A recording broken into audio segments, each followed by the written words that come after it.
Rise of Iron has everything you'd expect from a new Destiny expansion. We got a whole new suite of brand new weapons. We have multiplayer with 3 new maps, got a new mode called Supremacy, got private matchmaking. We needed a raid. I don't think we could have shipped Rise of Iron without a brand new raid. Tons of new armor, tons of new gear. There's a story campaign with characters and cinematics. New public events, new patrols, and new secrets to uncover.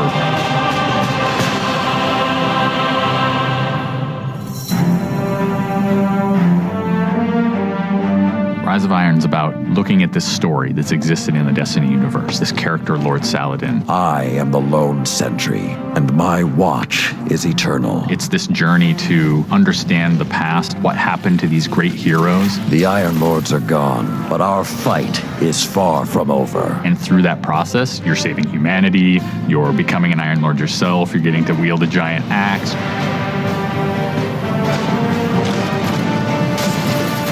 The idea of playing through a blizzard is something that we've never tried, and you're going to see that in Felwinter Peak. Felwinter Peak is very interesting because we've never had the player fighting through a social space before. When you walk in there for the first time and the fire's lit and it's just casting glow up onto these 8 heroes, you've been holding their weapons for 2 years. When we can take those elements of Destiny and put them all together into one coherent moment, I think is awesome. It is time to finish what I began so very long ago. Come, Guardian, help me give my friends the rest they deserve.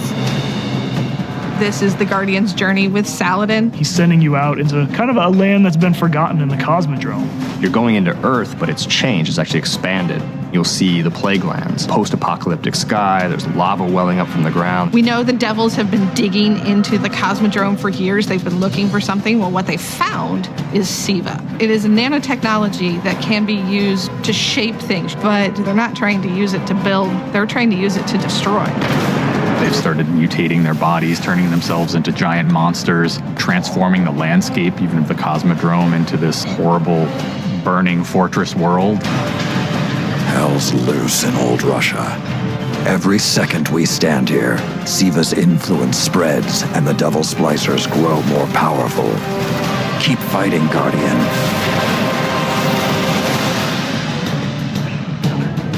After the campaign finishes, you have patrols that really tell the story of this continued infestation in the land. And we have a new strike that shows just what the Fallen are doing with the SIVA.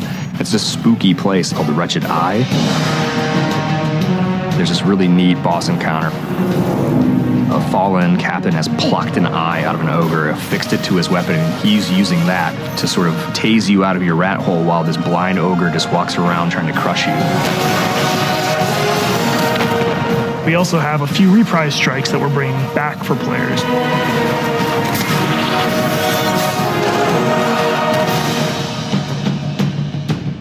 We very consciously set out to create a journey. This is arc of claustrophobia, space inside the wall. And then you get on top of it, and it's sort of this amazing breath of fresh air. You get this vista from the Cosmodrome, it's lit on fire, and there's this death Zamboni who's just trying to crush your bones to dust. This giant machine with a ball arm, spikes on it. What does it mean in a raid when you've got to run? I actually want that tension to exist. There's something really emotionally powerful about going on a journey, reaching to the top of the mountain, and then crashing back down, confined once again. I think players had a lot of fun when they played Court of Oryx on the Dreadnought, and so we wanted to create a similar type of experience in the Plague Lands, give it this different theme. You ready for this? Almost Thunderdome, Mad Max kind of feel, where you jump into the ring and the walls get closed off and then it's just Fallen start pouring out. Here they come. And you get a giant flaming axe and you just start beating the crap out of guys.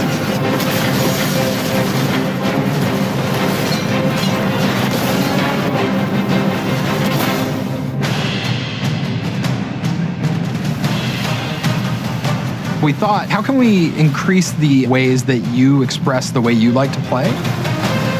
And what we came up with was putting different talents on the artifacts. The artifacts are these relics of the fallen Iron Lords. So you'll quest to earn one of those, and then your last step of that is taking that artifact to the statue of the fallen Iron Lord, fully empowering that for you to use as a player. Whether it's negating all the dot damage in the Crucible, or whether it's infinite sprint, or turning Fallen onto your side. Which is really, really cool, by the way.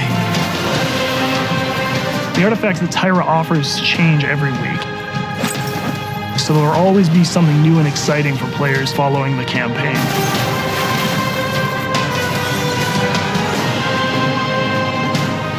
When you put snow, everyone thinks of pelts and cloaks and hoods. It wouldn't be a knight's tale without a knight's armor. When you look at the Iron Lords and you look at the Raid set, you look at the Iron Banner set, or you look at Trials of Osiris, they're all new with a much wider palette that players can pull from. And when you throw ornaments on top of all that, we're going to see a lot more variety in gear. So the ornament system is this really cool thing that lets you take some of your favorite pieces of gear and then you customize this weapon the way you want it to be. You got your raid weapons, you got your Iron Banner, we got new exotics, old exotics. Do you like sidearms? We got all the sidearms this time around. Gallahorn, enough said. Coming to the Crucible and Rise of Iron is a new game type called Supremacy. Defeat your enemy, claim their crest. It's a fast-paced 6v6 game mode where every kill you get, Guardian drops a crest. Picking up the crest gives you points. Their glory goes to you, Guardian. It's a constant battle over picking up crests and making sure that you're with your team and not out of position. If you pick up an enemy crest, you deny the enemy those points. Excellent recovery. We have new maps. We always have new maps. There's Last Exit, lots of twists and turns, lots of really good close combat. Then there's Skyline, a Clovis Bray headquarters building on Mars. It's a symmetrical, large map. The last one is Floating Gardens, which is an open map. One thing we're really excited about in Rise of Iron is the introduction of private matches. Can't wait to see what people are going to do. They're going to go fire up whatever match they want, play with their friends, host tournaments, have fun arcadey games. They don't have to worry about our matchmaking stuff. They can do it all themselves.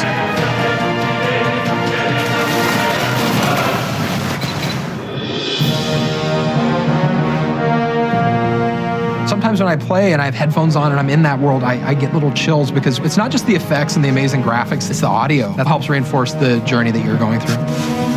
We really want Destiny to feel like it's a natural world that you inhabit, like it's a world that could exist, that does exist. The score is incredibly strong, and the work that the audio team has done on this game, it lights you up. It becomes something bigger than just a mountain and just a fight. It becomes an experience, and you hopefully get lost in it. That sense of fun, that sense of adventure, that sense of the unknown, I want to see that translate to our fans and our players. When you see your character at the end of the campaign, I really, really hope that you feel triumphant and proud, like, wow, I'm becoming an Iron Lord.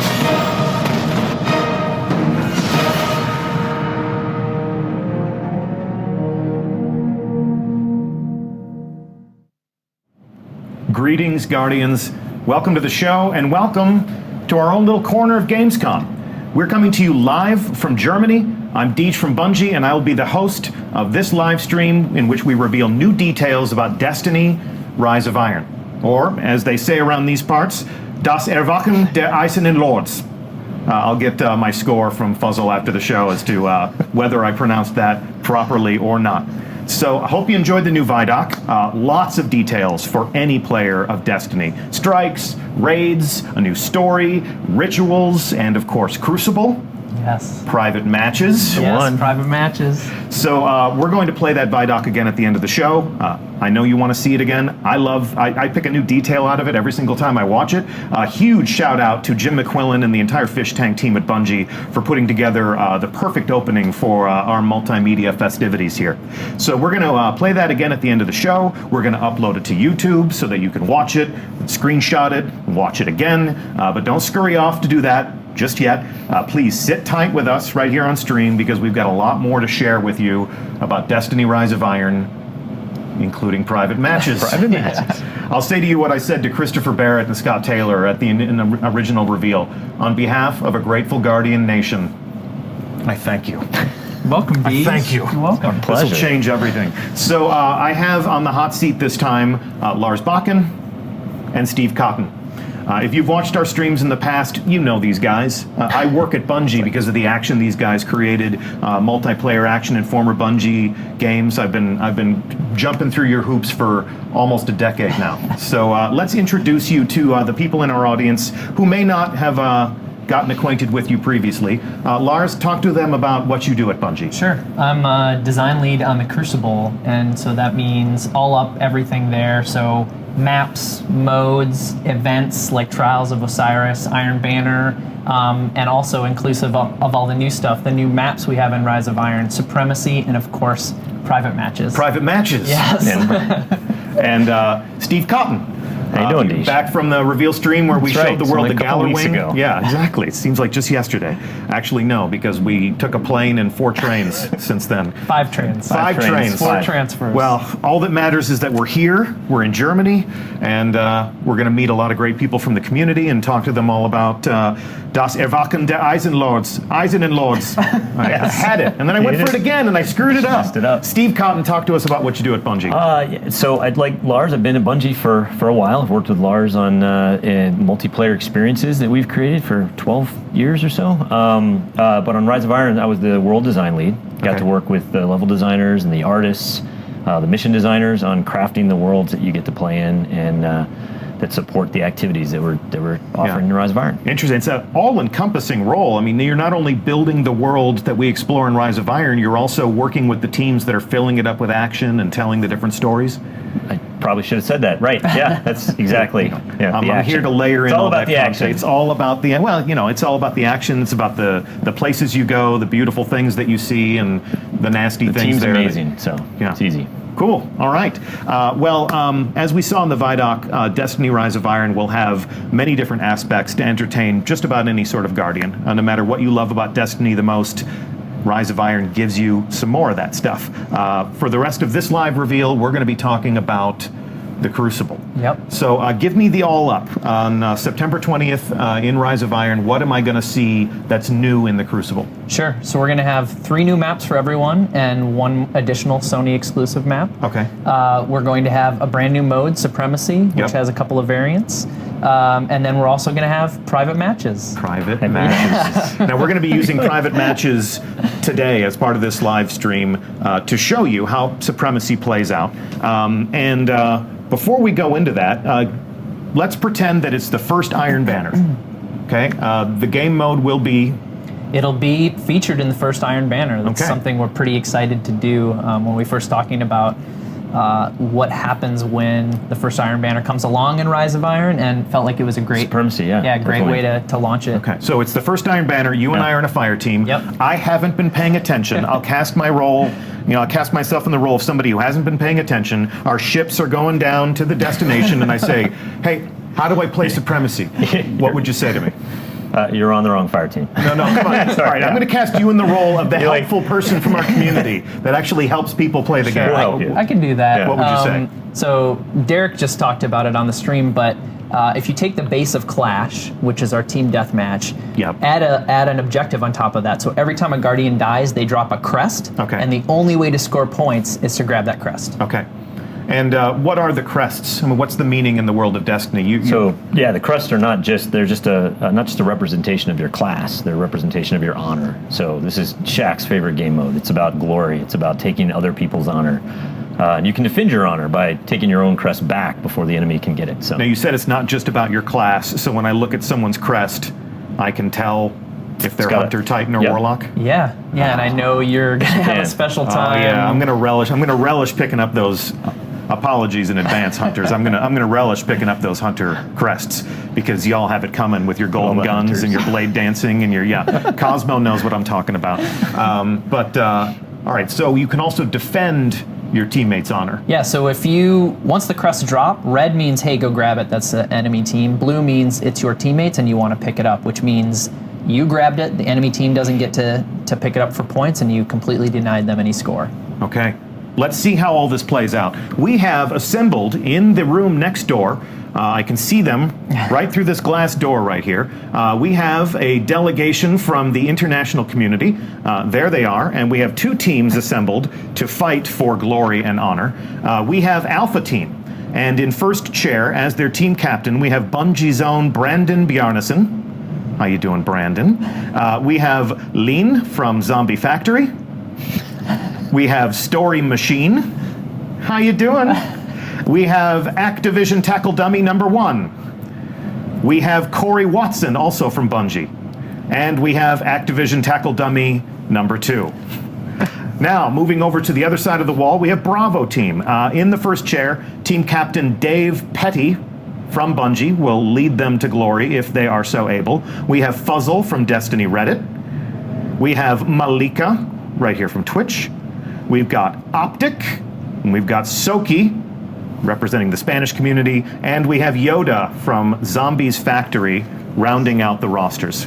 So, let's take a look at these handsome fire teams in orbit, and this will be our first official glance of the user interface for private matches. So there you go. First thing I need to call out, as an old crusty dyed-in-the-wool Bungie clan overlord, in the upper left-hand corner of the interface, blinded by the sun, we have your clan affiliation. Now, we're playing in the development environment, so clans were not available to us. But you, as a player of Destiny, when you host your own private match, we're putting the name of your clan on the side of your clubhouse. Yeah, this was really cool for us. It's a way to make clans feel more integrated into Destiny. We're doing some other things as well that I don't think we'll talk about yet on the stream, but we'll show your clan affiliation. Anytime someone jumps into your private match in the lobby, they'll see your clan, they'll see your clan tag, and if you don't have a clan, like as we're currently seeing, it'll push you to go to BungieNet and join a clan or create a clan. Exactly. We will entice you to join a clan. I highly recommend it to any player. We'll have a new clan roster in the game. It's just all of these are tools that are going to make it easier for you to fill up a private match with worthy adversaries, worthy teammates. We're looking forward to clan challenges against each other, friendly pickup matches. The only other thing I'll call out before we launch is we can see the roster. Everyone piles into this room. They form up into 2 teams. They can use the L1 or R1 buttons to flutter between teams. You can see Brandon doing that for us. So he could switch teams that easily. And you have a lot of flexibility here. You can do a 6v6 match. You can do a 3v3 match. Yep. You can do a 1v1 match. Okay. Between you and I, Deej, I think that'll be fun. Yeah, sure. Let's settle the score, Lars. And the other thing we won't show on the stream is you can start a match by yourself. Really? Yeah. So if you want to go in and check out the new maps, if you want to go in and see where the ammo crates are, how Practice the game types your work, jumps. or you just want to sit and watch The Traveler, in Twilight Gap, like go for it. Sure. You got a private soundstage for your own creativity. Okay, that's awesome. So we are putting the keys to the Crucible into the hands of the player. Guardians, if you are ready, you're go for launch. So take us out. And thus begins the first official private match with the Destiny community. This is a special moment, and I thank you for it.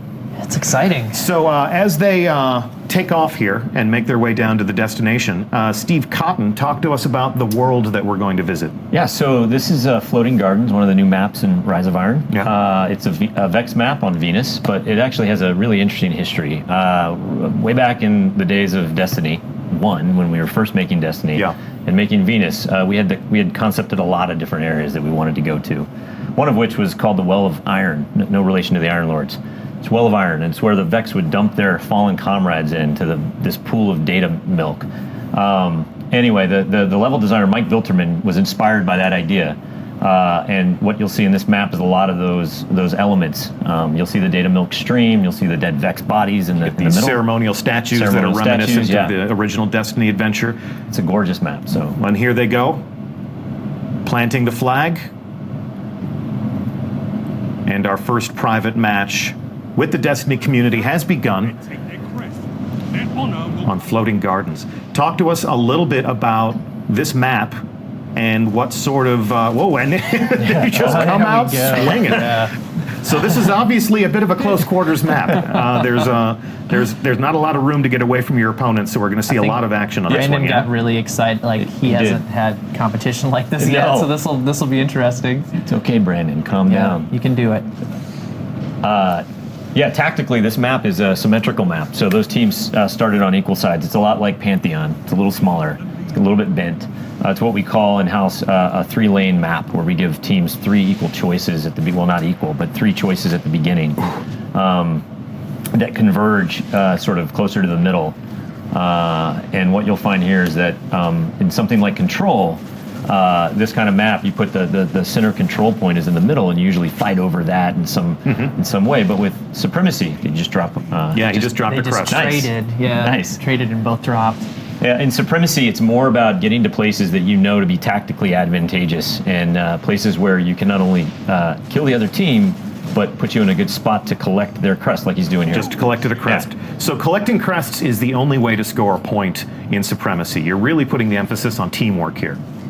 Yeah, and it does this really interesting thing in the same way that Clash did before it, where it takes the action to different places on the map than, say, like a Control game, where normally you're fighting over control points. In Supremacy, you're fighting over the locations of where players died. So it automatically makes different parts of the map become the most concentrated at any given time. So you're constantly moving around the map. And it also has teams clump up together a little bit more. So you'll see some natural teamwork happening just due to the fact that the only way to score points is to grab those crests. And we see somebody making a sacrifice there, grabbing a crest. And sometimes that's the right thing to do, and sometimes it's not. But like you have to make that call in the moment. I'm going to call out here on the user interface. We can see where the crests are. So if you make a kill, you fail to pick up that crest. When you respawn, you'll know exactly where you left it. Yeah. Yeah. So each kill is worth how many points?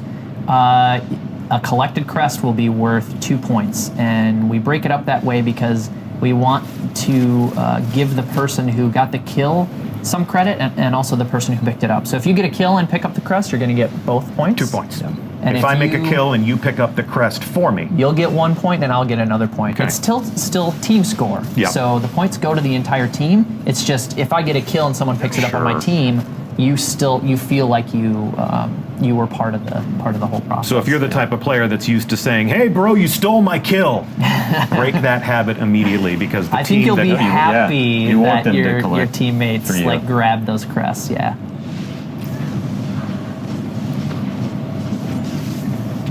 Boom. There we go. So like a nice close quarters kill is nice, because if you use a shotgun or if you use something like Fist of Havoc, your downed crest is going to be right in front of you. Snipers are going to have a harder time with this. They're definitely going to need to collaborate with their teammates to do that collection work. Yeah, you can't just sit on one side of the map or down a lane, snipe away, and then expect to be super effective. If you don't have someone that is collecting those crests on your team, then you're effectively just wasting sniper bullets.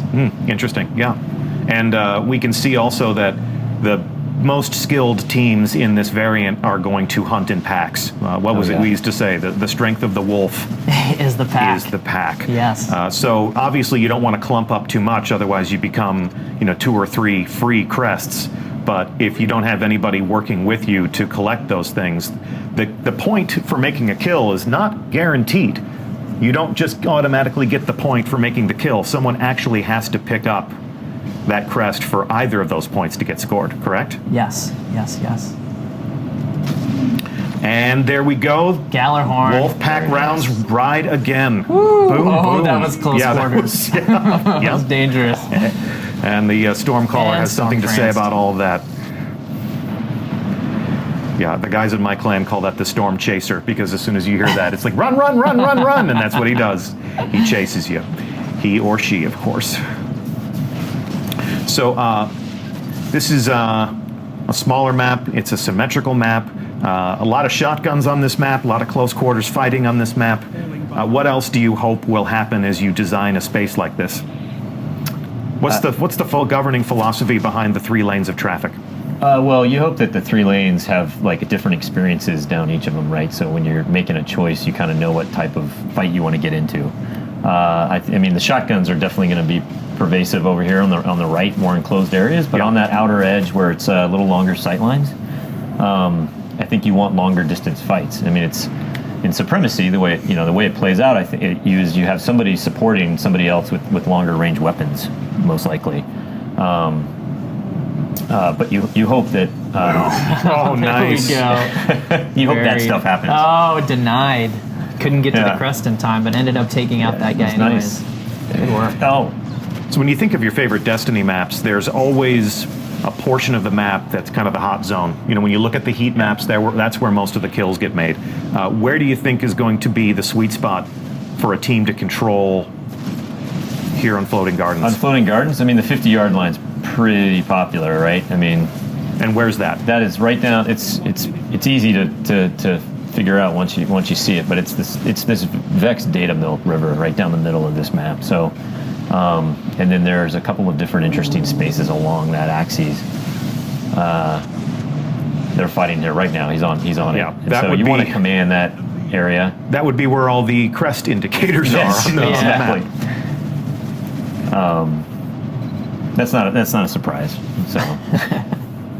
So these are two pretty evenly matched fire teams. This is actually pretty good. This is great. We brought in people from the community, and we were having them play against members of the Bungie away team, as well as our friends from Activision, who built this lovely space where all this magic happens for us.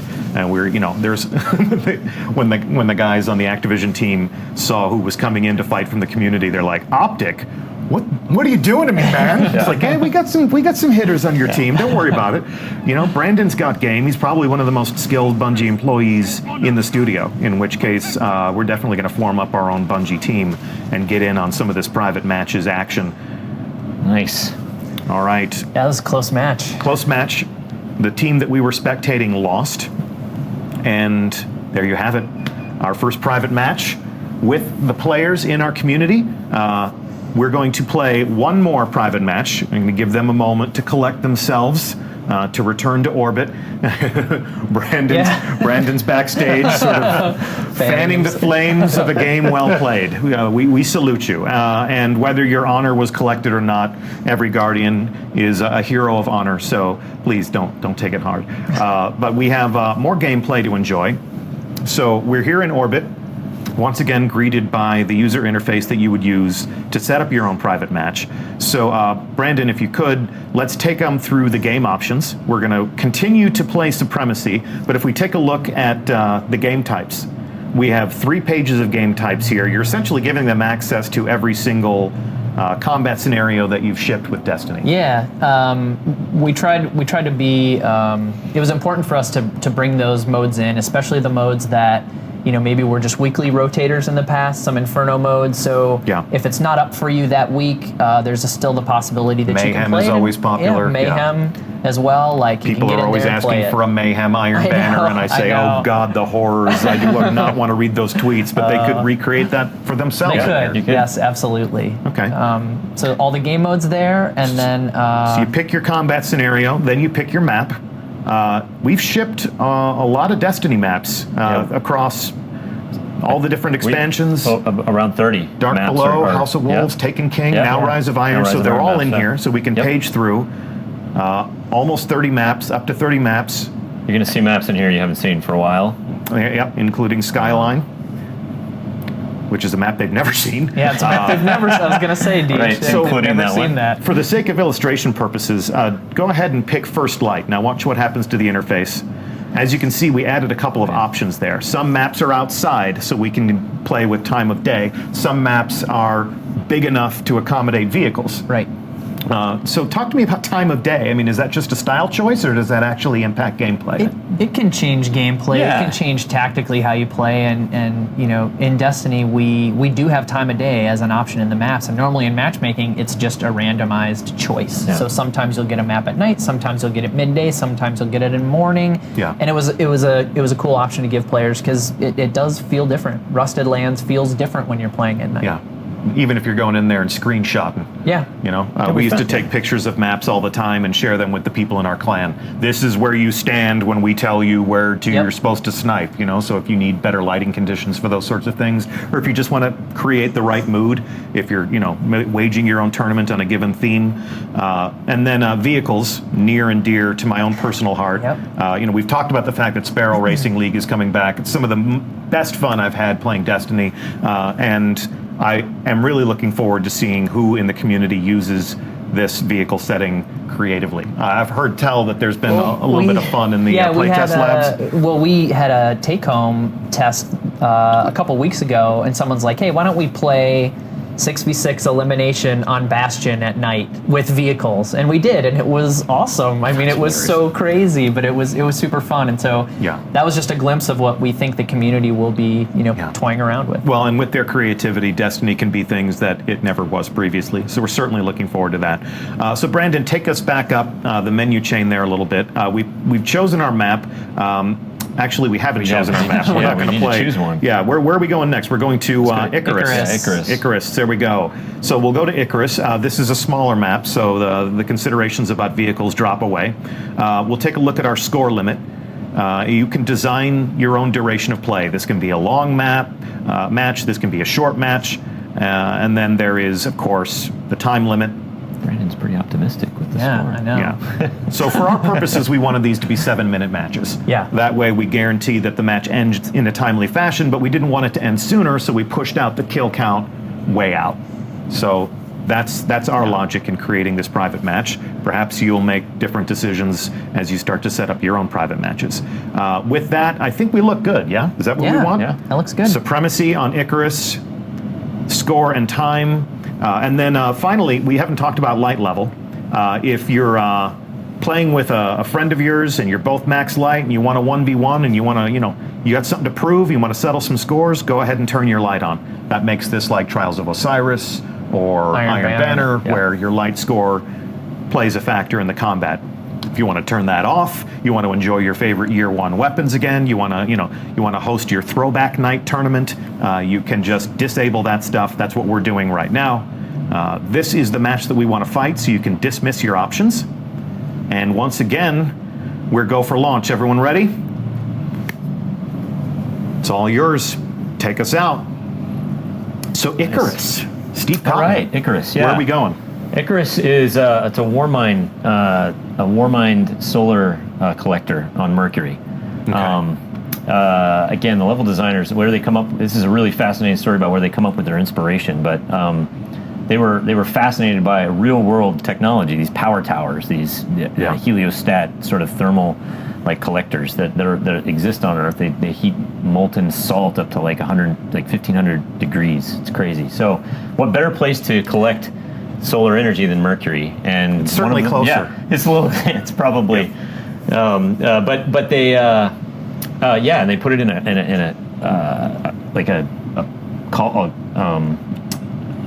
a pit, basically, and put all the arrays of mirrors around that pointed at this thing. It's glorious. It looks amazing. Now, this is the first human installation that we've seen on Mercury. When I think about the lighthouse, or when I think about some of the different Crucible maps that you've set there, it's usually Vex in nature, but this is, war mines similar to Rasputin. That Golden Age tech is coming more into play here. So let the games begin.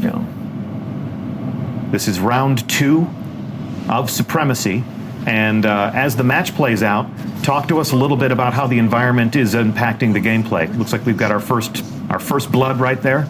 This one's a little bit tighter than Floating Gardens. Is this a symmetrical map?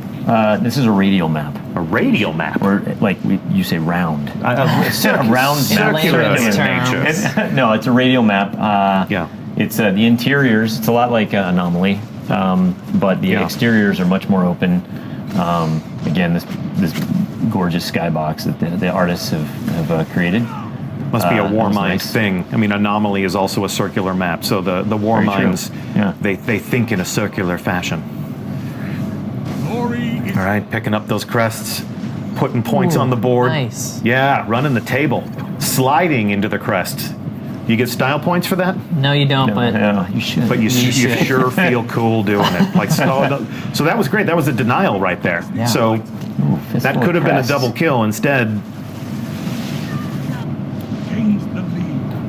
so we can see down here in the lower left-hand corner, the user interface is telling us a lot about the combat.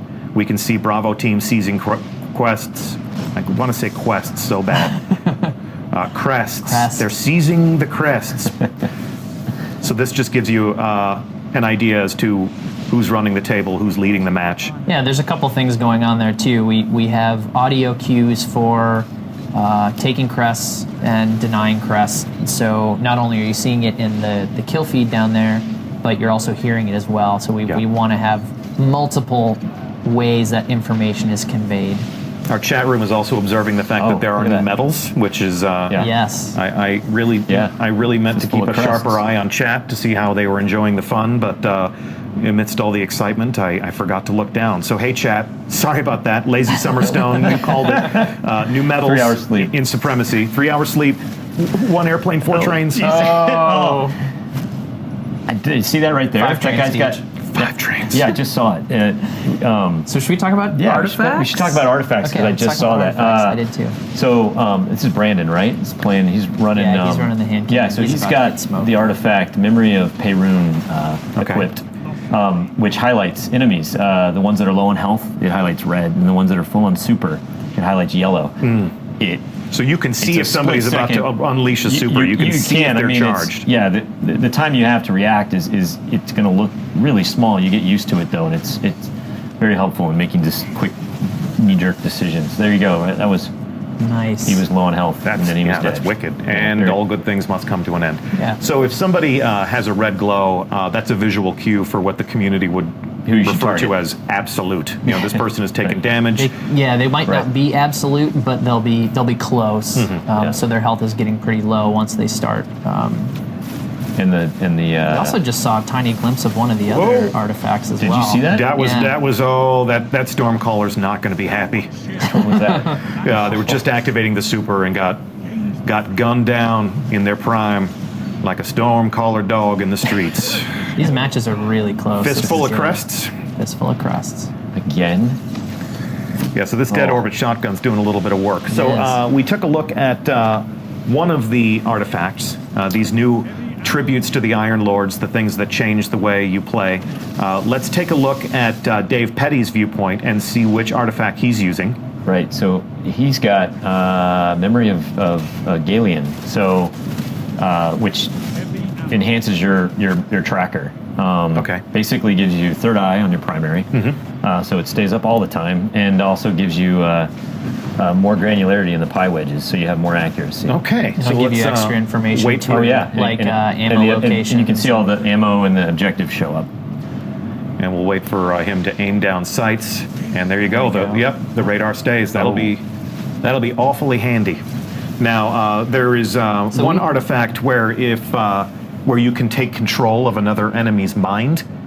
Do we enable that in the Crucible? That would be fun, but no. Can I take control of the brain of somebody who's elsewhere on the internet and ask them to go out and buy me snacks and stuff? Just AI. All right. Well, I want you guys to keep working on that technology. We saw something briefly though, like a few seconds ago before you started asking about that, where the crests actually have physical properties in the world. Look at there. Look at there. That was like on cue. Wow.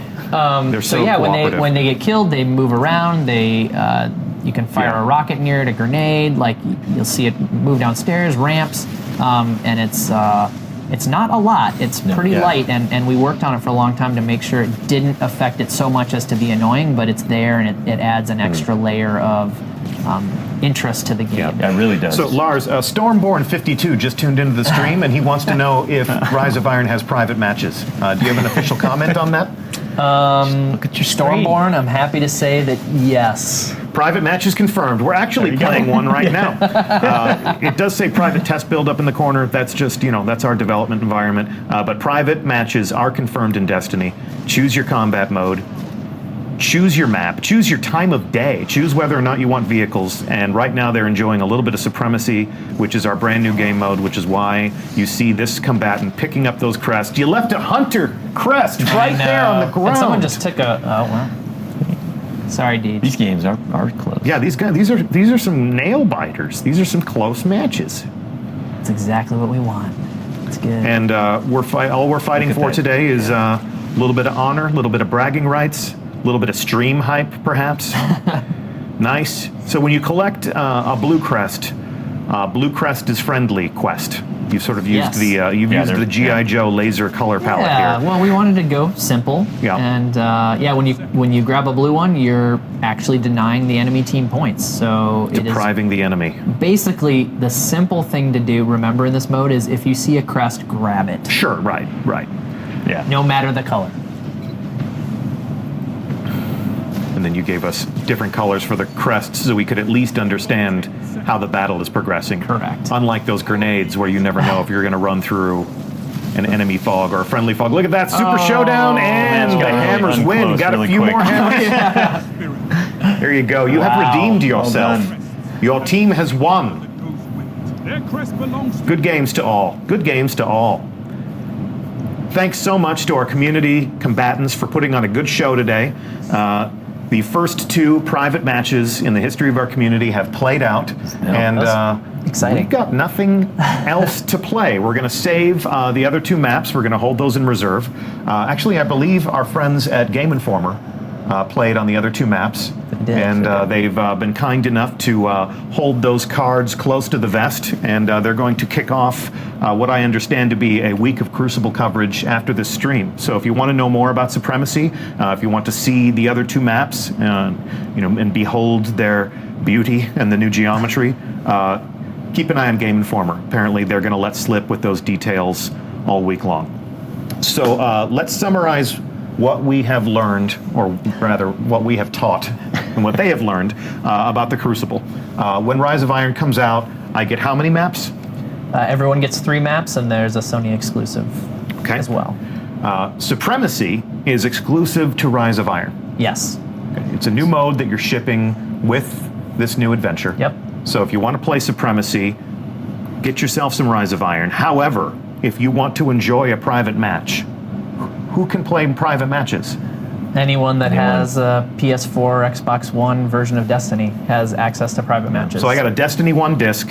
I played it for a few months. I took a walk to play some other games, or I fell off, the radar of the community. I'm watching this stream right now, or maybe a buddy of mine says, hey, remember that thing you always said you wanted to do? They put it in now. So I can take my Destiny 1 disc, plug it into my PS4 or my Xbox One, download a whole bunch of updates. Yes. We've been busy in their absence. Been busy. And you can enjoy private matches with all your friends. That's correct. You're probably going to ask them to turn a light off, though, because you're not going to have. You're going to have all year one. Yeah, they might want to do that if they don't have a. You can have year one armor and weapons. You're like, guys, can we play without light? Sure, we can. Okay, so. We know the community is going to do amazing things with this new feature set. We're going to be watching. We're going to be learning from you, as we always do. This was one of the most frequently requested features.